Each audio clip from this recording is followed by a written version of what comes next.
ইরানের আইআরজিসি জানিয়েছে আমেরিকা এবং ইসরায়েলের বিরুদ্ধে যুদ্ধে জয়ের জন্য যে সমস্ত কার্ড তাদের হাতে রয়েছে তা এখনও সব উন্মোচন করেনি, সবগুলো এখনও প্রকাশ করেনি। এরপরে আইআরজিসি একদম পরিষ্কার করে বলেছে আজকে আবার যে কোনো পরিস্থিতির জন্য তারা সম্পূর্ণভাবে প্রস্তুত রয়েছে। ইরান বলেছে মার্কিন প্রেসিডেন্ট ডোনাল্ড ট্রাম্পের কথাই যদি ইসরায়েল লেবাননে হামলা বন্ধ করে তাহলে লেবাননে এতদিন যে বর্বরতা চলেছে তার জন্য আমেরিকার দায়ভাগ আছে, অর্থাৎ আমেরিকার ইঙ্গিতে এতদিন ইসরায়েল এই বর্বরতা চালিয়েছে। ইয়েমেনের হুতি আনসারুল্লাহ বলেছে যে লেবাননে যদি ইসরায়েল পূর্ণাঙ্গ সংঘর্ষে যায় তাহলে তার জবাব দেওয়ার জন্য ইয়েমেন প্রস্তুত রয়েছে। এপাশে ট্রাম্প ওমানকে চাপ দিচ্ছে যাতে তারা নিরপেক্ষ অবস্থায় থাকে, ইরানের পক্ষে না যায়। এদিকে লেবাননে নতুন করে ইসরায়েলি হামলায় অন্তত 8 জন নিহত হয়েছে বলে খবর পাওয়া গেছে। এপাশে মার্কিন পররাষ্ট্রমন্ত্রী মার্কো রুবিও বলেছেন ইসরায়েল এবং আমেরিকা ইরানের বিরুদ্ধে দারুণভাবে যুদ্ধে সফল হয়েছে। দর্শক, এই ছিল এখনকার মূল খবর। এই খবরগুলো নিয়ে চলুন আমরা একটু বিস্তারিত বিশ্লেষণ করার চেষ্টা করি। সুপ্রিয় দর্শক, আমরা এতক্ষণ শিরোনামগুলো তুলে ধরলাম, এবার চলুন বিস্তারিত আলোচনা যাই।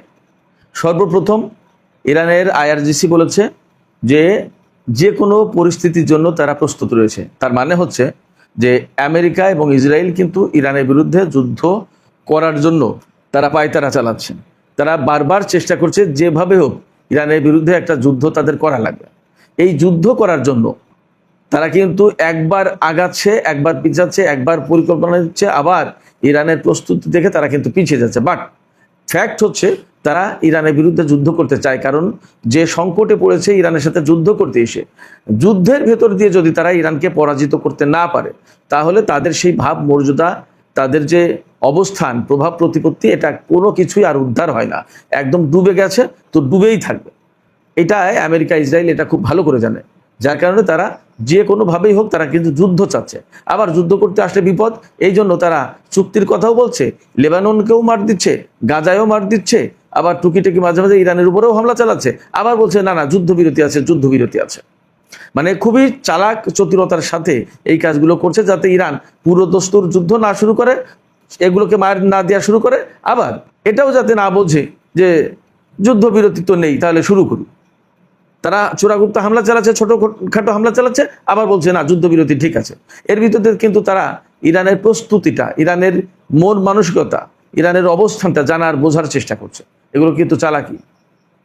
যাই হোক, সেই কারণে ইরানের আইআরজিসি বলেছে যেটা পরিস্থিতি যাই হোক না কেন তারা যে কোনো পরিস্থিতির মোকাবেলার জন্য প্রস্তুত রয়েছে। তার মানে ইরান কোনো অবস্থাতেই দুর্বল না বা কোনো অবস্থাতেই ঘুমিয়ে থাকবে, ব্যাপারটা তা না। বরং তারা চাইছে এই মুহূর্তে যে আমেরিকা ইসরায়েল যদি যুদ্ধ করে যুদ্ধ, চুক্তি হলে চুক্তি। আমি সবসময় কথা বলে আসছি।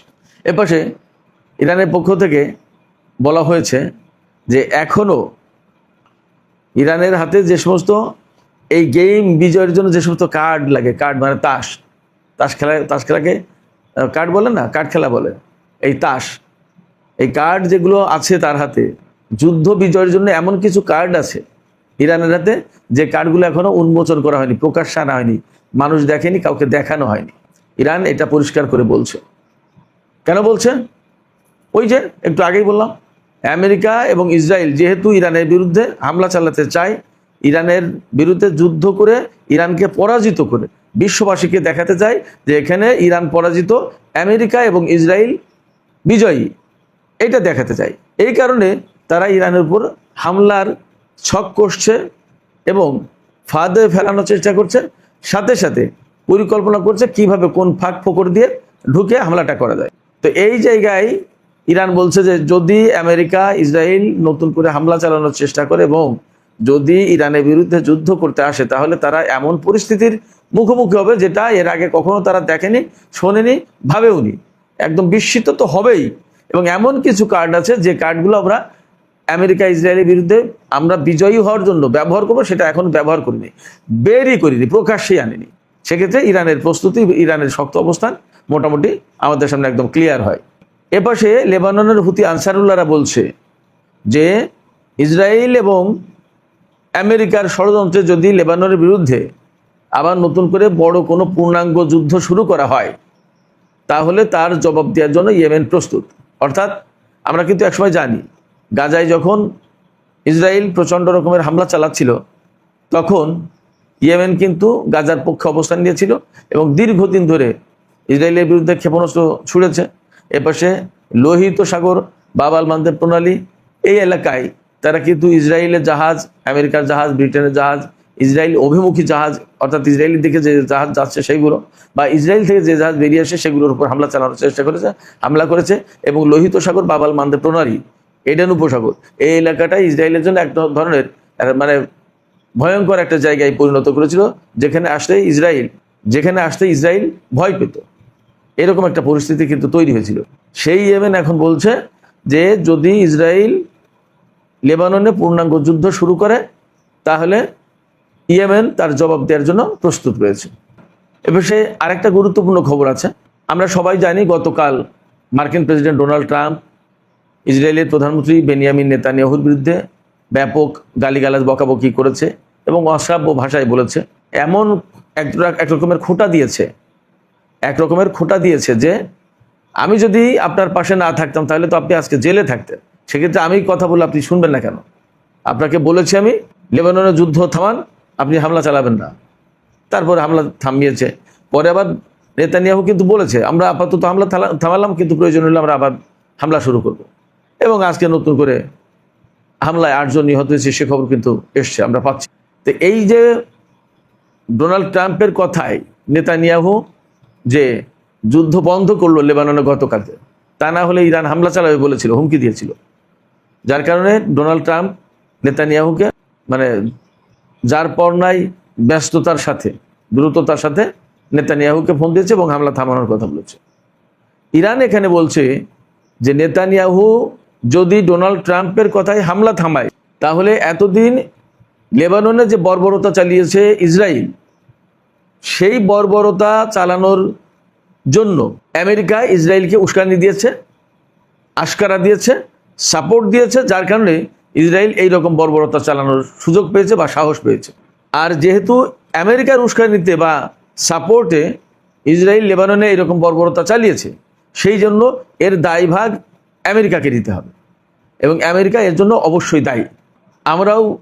আমরা যারা বিশ্লেষণ করতে চেষ্টা করছি বা বিশ্লেষণ করি বা আন্তর্জাতিক যে সমস্ত বিশ্লেষক, তারাও কিন্তু একথা বলতে বাধ্য। আমরা তো সবাই জানি, আমি যদি কাউকে বলি যে তুমি এই কাজটা করো না, তুমি এখানে থামো, আর সে যদি সেখানে থেমে যায়, তার মানে ধরতে হবে যে সে আমার কথায় উঠা বসা করে, সে আমার কথায় উঠে বসে এবং আমার কথায় চলাফেরা করে, আমি যা বলি তাই শোনে। ব্যাপারটা যদি তাই হয় তাহলে তার অনেক কিছু, যে ব্যক্তি আমার কথায় উঠে বসে, আমার কথায় চলাফেরা করে, সে ব্যক্তির অনেক কিছুর সাথে কিন্তু আমি জড়িত। এটা স্বাভাবিক, এটা একদম সাধারণ যুক্তির কথা। আইন দিয়ে বোঝার কোনো জিনিস নেই, আইন দিয়ে বোঝার কোনো প্রশ্ন নেই।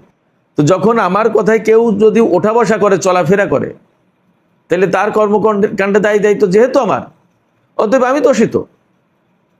এই জায়গায় ইরান সেই যুক্তিটাই তুলে ধরছে যে ডোনাল্ড ট্রাম্পের কথায় যেহেতু নেতানিয়াহু লেবাননের যুদ্ধ বন্ধ করেছে, তার মানে হচ্ছে তাহলে এতদিন যে বর্বরতা চালিয়েছে সেটা আমেরিকার ইঙ্গিতেই ইসরায়েল এই কাজ করেছে, এই বর্বরতা চালিয়েছে। যুক্তিটা লঙ্ঘন করার বা ইগনোর করার, উপেক্ষা করার আসলে সুযোগ আমি একটা খুব বেশি দেখছি না। এই প্রেক্ষাপটে ইয়েমেনের যোদ্ধারা যে হুমকি দিল যে যদি ইসরায়েল লেবাননে আর বড় রকমের হামলা চালায় তাহলে কিন্তু তার জবাব দেওয়ার জন্য প্রস্তুত লেবানন। এর মানে হচ্ছে মোটামুটি একটা আবহ তৈরি হয়েছে এখন যে ইসরায়েল যদি লেবাননে এই বর্বরতা চালায় তাহলে মধ্যপ্রাচ্যের যে সমস্ত প্রতিরোধকামী সংগঠন আছে তারা সম্মিলিতভাবে ইসরায়েলের বিরুদ্ধে যুদ্ধে জড়িয়ে যেতে পারে। আর এই সমস্ত প্রক্সি ফোর্স যদি ইসরায়েলের বিরুদ্ধে যুদ্ধ জড়িয়ে যায় তাহলে এমন সম্ভাবনা যথেষ্ট যে ইরান এই যুদ্ধে নেতৃত্ব দেবে এবং এই যুদ্ধে ইসরায়েলের বিরুদ্ধে খুব শক্ত জবাব দিতে ময়দানে নেমে যাবে। সেক্ষেত্রে মোটামুটি এই পরিস্থিতিতে ইরানের পক্ষ থেকে যে বলা হয়েছে যে আমরা যে কোনো পরিস্থিতির জন্য প্রস্তুত, ইয়েমেনের পক্ষ থেকে বলা হলো ইসরায়েলকে জবাব দেওয়ার জন্য তারা প্রস্তুত, আর লেবাননের যোদ্ধারা তো জবাব দিচ্ছেই, এপাশে থাকলো ইরাকের যোদ্ধারা এবং সিরিয়ার কিছু গোষ্ঠী। তো এই প্রেক্ষাপটে আমার কাছে মনে হচ্ছে যে মধ্যপ্রাচ্যে এই টোটাল প্রক্সি ফোর্স এবং ইরান বা আদার যারা আছে এরা টোটাল মিলে একটা প্ল্যাটফর্মে এসে সম্ভবত ইসরায়েলের বিরুদ্ধে লড়াই করার কথা ভাবছে। কারণ এটা খুব পরিষ্কার যে ইসরায়েল একটা একটা করে কিন্তু একদম দুর্বল করে পঙ্গু করে দিচ্ছে। হামাস, গাজার যে প্রতিরোধকামী যোদ্ধা গোষ্ঠী, তাদেরকে কিন্তু একেবারে প্রচণ্ডভাবে দুর্বল করে দিয়েছে। এপাশে ইরানের গুরুত্বপূর্ণ সর্বোচ্চ নেতা থেকে শুরু করে গুরুত্বপূর্ণ নেতা, সামরিক কর্মকর্তা, কমান্ডার, বিজ্ঞানী তাদেরকে হত্যা করেছে এবং ইরানের যথেষ্ট ক্ষয়ক্ষতি করেছে। ওপাশে লেবাননে গুরুত্বপূর্ণ তাদের যে মহাসচিব হাসান নাসরুল্লাহ থেকে শুরু করে গুরুত্বপূর্ণ বহু নেতাকে হত্যা করেছে এবং তাদের অবকাঠামোর উপর একের পর এক হামলা চালিয়ে ধ্বংস করে যাচ্ছে। এদিকে ইয়েমেনের গুরুত্বপূর্ণ 35-36 জন নেতা, সংসদ সদস্য, মন্ত্রী এদেরকে হত্যা করেছে অ্যাট এ টাইম ইসরায়েল। তো সব কিছু মিলে দেখা যাচ্ছে প্রত্যেকটা দেশে প্রত্যেকটা ফোর্সের ভেতরের গুরুত্বপূর্ণ ব্যক্তিদেরকে কিন্তু হত্যা করে ফেলেছে ইসরায়েল। এই পরিস্থিতিতে কি দাঁড়ায়? এই পরিস্থিতিতে যা দাঁড়ায় সেটা হচ্ছে ইসরায়েল কিন্তু ফাইনাল গেম খেলার একটা চেষ্টা করবে। তো ফাইনাল গেম খেলার যখন চেষ্টা করবে তখন তার বিপরীতে যারা এই প্রতিরোধকামী সংগঠনগুলো আছে এবং ইরান, তাদের কিন্তু এখন ঘুরে দাঁড়ানো এবং একটা ঐক্যবদ্ধভাবে ইসরায়েলকে মোকাবেলার মনে হয় প্রশ্ন এসে গেছে। সেই পরিস্থিতিই তৈরি হয়েছে। আমার কাছে মনে হচ্ছে ইরানের পক্ষ থেকে যে বলা হয়েছে যে কোনো পরিস্থিতির জন্য আমরা প্রস্তুত, আমার মনে হয় যে মধ্যপ্রাচ্যের এই নতুন সিনারিও, এই পরিস্থিতি মোকাবেলার জন্য প্রস্তুতির কথা তারা জানিয়েছে। এবং গতকাল কিন্তু ইরান বলেছে যে নতুন ফ্রন্টে যুদ্ধ হবে প্রয়োজনে। সেই নতুন ফ্রন্ট হচ্ছে সরাসরি ইসরায়েল আপাতত মধ্যপ্রাচ্যে এবং হরমুজ প্রণালী, আমেরিকার সাথে যে যুদ্ধ পারস্য উপসাগর বা আরব দেশগুলোতে, এটা না, সরাসরি ইরান, ইসরায়েল এবং আঞ্চলিক প্রক্সি ফোর্সগুলো। সেক্ষেত্রে আমরা মনেই করতে পারি যে এই মুহূর্তে মধ্যপ্রাচ্য এমন একটা নাজুক পরিস্থিতির ওপরে দাঁড়িয়ে যেখান থেকে যে কোনো একটা ঘটনা ঘটে যেতে পারে। সেটা হতে পারে এই ইরান এবং তার পক্ষের যে শক্তি আছে তাদের পক্ষে চলে আসতে পারে পরিস্থিতি। আবার যদি তাদের কোনো দুর্বলতা, ফাঁক ফোকর, ভুল ভ্রান্তি হয়, তাহলে আমেরিকা এবং ইসরায়েলের পক্ষে পরিস্থিতি চলে যেতে পারে। তবে আপাতত যে অবস্থা, তাতে মোটামুটি বোঝা যায় যে ইরান এখনও আপার হ্যান্ডে আছে। ইরানের হাতে এখনও মানে বিজয়ের কেতন, একথা মোটামুটিভাবে বলা যায়। কারণ এখনও ইসরায়েল বা আমেরিকা যুদ্ধের যে হালচাল, তাতে ইরানকে হারাতে পারেনি, বরং তারা চাপে। এই চাপের ভেতর দিয়ে আমি আগেই বলেছি, এই চাপ মুক্ত হয়ে আমেরিকা এবং ইসরায়েল পরিস্থিতি উল্টে দেওয়ার চেষ্টা করছে, যাতে তারা নিজেদেরকে বিজয়ী ফোর্স হিসেবে সারা বিশ্বের কাছে তুলে ধরতে পারে। এবং এই জায়গায় ইরানের পক্ষ থেকে বিশেষভাবে আমার মনে হয় যে সতর্ক থাকা দরকার, বা তারা হয়তো সতর্ক আছে। বিশ্লেষণ করলে যা পাওয়া যায় তাতে আমি বলবো যে আমেরিকা, ইসরায়েল একটু হামলা, একটু চুক্তির কথা, একটু আলোচনার কথা, আবার হামলা, আবার বলে যে যুদ্ধবিরতি বহাল আছে। এই জায়গায় ইরানকে যথেষ্ট বুদ্ধিমত্তার পরিচয় দিতে হবে এবং এখানে আসলে তারা কি করতে চাইছে এটা বোঝার চেষ্টা করতে হবে। ইসরায়েল, আমেরিকা তো তারা তাদের মতো করে তাদের দিক ঠিক রাখার চেষ্টা করছে। এখন ইরানকে তার দিক ঠিক রাখার চেষ্টা করতে হবে, তা না হলে কিন্তু তারা পিছিয়ে যাবে। মার্কো রুবিও, আমি এই প্রসঙ্গে বলি, মার্কিন পররাষ্ট্রমন্ত্রী মার্কো রুবিও তিনি একটা বক্তব্য দিয়েছেন। তিনি বলেছেন ইরানের বিরুদ্ধে আমেরিকা এবং ইসরায়েলের যুদ্ধ খুবই সফল ছিল। বলে সারা বিশ্ব জানে আমেরিকা এবং ইসরায়েল ব্যর্থ হয়েছে, ইরানকে হারাতে পারেনি। আর সেই জায়গায় মার্কো রুবিও এতদিন পরে এসে বলছে যে ইরানের বিরুদ্ধে ইসরায়েল এবং আমেরিকার যুদ্ধ খুব সফল ছিল। আসলে তারা এই সফলতাটাই প্রচার করতে চাইছে, তারা এই সফলতাটা দেখাতে চায়, কিন্তু দেখানোর কোনো পরিবেশ তৈরি করতে পারছে না। এইরকম একটা পরিবেশ তৈরি করতে চায়। এর জন্য একবার আলোচনার কথা, আবার মাঝে মাঝে যুদ্ধের কথা। তারা কিন্তু দিশা পাচ্ছে না। ইরান যে অবস্থায় আছে, that was the best position. এই অবস্থায় থেকেই যদি ঠিকমতো মোকাবেলা করে যেতে পারে, তাহলে আমার মনে হয় যে ইরান আপাতত যে লক্ষ্যে যেতে চায় সেই লক্ষ্যটা পূরণ হবে। এখানে একটা কথা আমি আপনাদেরকে বলি, আমি যে দীর্ঘদিন যাবৎ বলে আসছি যে চীন এবং রাশিয়ার স্বার্থেই ইরানকে টিকিয়ে রাখতে হবে।